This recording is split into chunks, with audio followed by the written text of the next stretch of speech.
As I was cleaning my .338 Federal rifle, I thought it'd be a good time to just do a quick video on how I check the barrel twist. And I usually do this even if the barrel twist is marked on the barrel or I don't know what the barrel twist is.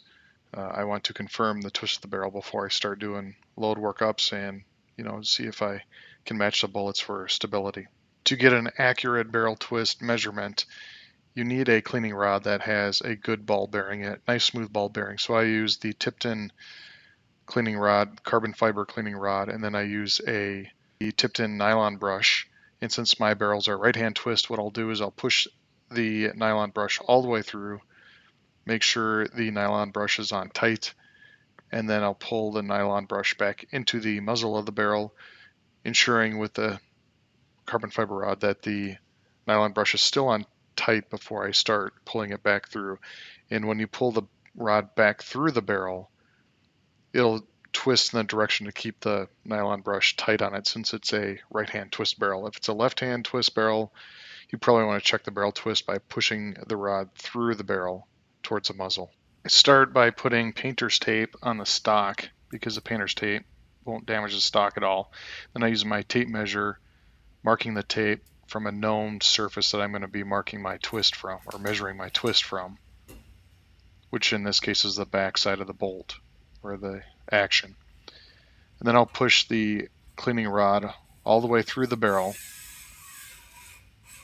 and make sure that the nylon brush is tight, still tight on the cleaning rod. When I pull it back in, I'll twist the rod just a little bit to make sure it's engaged. I pull it back just far enough to make sure the nylon brush is completely back in the barrel. I'll stop. Again, another piece of painter's tape. And then I mark approximately the back side of the action. This doesn't have to be exact, just somewhere close. You just want to have enough room to make sure the nylon brush is completely engaged in the grooves of the barrel. Then I'll go ahead and secure the painter's tape on the cleaning rod. If you have cleaning solvents on the rod, you make sure you clean that off, otherwise the painter's tape will have a difficult time sticking.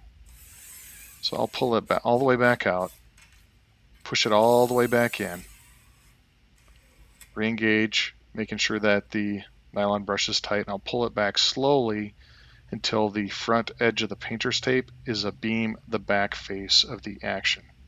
Now at this point, I'll grab a Sharpie and I'll mark the dead center at the top of the tape. And I know this is a goofy angle with the camera, but it's just to show you exactly where I'm marking it. Then I'll go back, and it's easiest if you kind of look down the cleaning rod and watch it for one full revolution. Instead of looking straight down at it, just look down the rod like you're sighting a rifle, and then stop when it completes a 360-degree revolution. And then look down at your painter's tape and see exactly where it stopped. And right here it's 1 in 10 twist. And I'll do it 3, 4, 5, 6 times just to make sure. Now you may say, but Dewey, the barrel twist is stamped right on the barrel. Well, if you purchase some cheaper barrels, especially cheaper AR barrels, the twist may not be exactly what is stamped on the barrel. So it doesn't take very long just to check it yourself. And I have tried other methods. I have tried making a flag with the tape, and it can work. I just didn't find it as easily repeatable when I'd make flags with the tape, or I don't know. I don't like it as much. I prefer just drawing a line with a Sharpie, and with the round piece of tape on the cleaning rod, you actually have room to do it 4, 5, 6 times. Just draw the line a little bit different, or a dashed line, or a different colored line. There's enough tape on there. You can just re-engage it a little bit off from the original line, and you'll be fine. You can do it multiple times. But if you do it a couple times, you find that maybe it's off by a half twist or a full inch, maybe your nylon brush came loose. So check that and check it again. So just want to put this video out there nice and short. Make sure you use your good cleaning rod with a nice smooth ball bearing, and you should be able to get your twist, and you have a good input for your Gordon's reloading tool. See you next time. It's a Dewey difference.